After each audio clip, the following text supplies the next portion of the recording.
Hello, happy Onam. എൻ്റെ ഓണം വിശേഷങ്ങൾ ഞാനും കാണിക്കാം.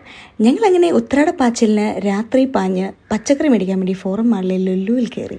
എന്നാൽ ഞങ്ങൾക്ക് ലുല്ലുവിൽ പോയാൽ പോരായിരുന്നു എന്ന ചോദ്യത്തിനോട് പ്രസക്തിയില്ല. ലുല്ലുവിൽ കയറി പച്ചക്കറി മേടിച്ചു. അങ്ങോട്ടും ഇങ്ങോട്ടും നടന്ന് പരിധിക്കാണെന്നാണ് സദ്യ വയ്ക്കുന്നത്. പരിധിക്കയുടെ നേതൃത്വത്തിലുള്ള പച്ചക്കറി തിരയിലാണ് ഇവിടെ നടക്കുന്നത്.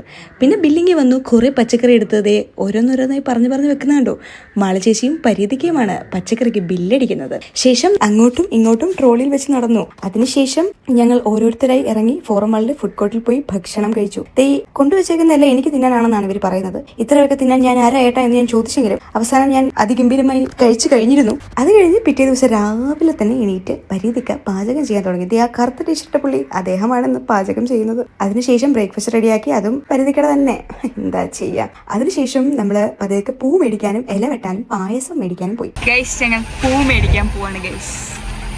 ഞങ്ങൾ ലാൻഡ് ക്രൂസർ പ്രാഡോയിലാണ് പൂ മേടിക്കാൻ പോയത്. അതിനുശേഷം പതുക്കെ ഇറങ്ങി പൂവൊക്കെ മേടിച്ച് ചെറിയൊരു പൂക്കളം ഇടാൻ വേണ്ടി പിച്ചി തുടങ്ങി. പിച്ചി പൂവൊക്കെ ഇട്ട് നിൽക്കുന്നു. അമീർക്ക പൂക്കളിടുന്നത് കണ്ടോ നിങ്ങൾ? അതിനുശേഷം നമ്മളെല്ലാവരും സദ്യ കഴിക്കാനിരുന്നു. അതിനു മുന്നേ നമ്മൾ ഡ്രസ്സൊക്കെ മാറി വന്നു കേട്ടോ. ഞാനൊരു പുളിയിലക്കര സെറ്റ് മുണ്ട് കൊടുത്തു. കൂടെയുള്ള എല്ലാവരും ബാക്കി കസവ് കൊടുത്തു. പിന്നെ ഞാനും ലിഡി ചേച്ചിയും ഒരേപോലെ രമേശിന്റെ കടയിൽ നിന്നാണോ മേടിച്ചേ, പറഞ്ഞില്ല പന്നി എന്നതുപോലെ ഒരേ ഡ്രസ്സ് കിട്ടുന്നിരുന്നേ.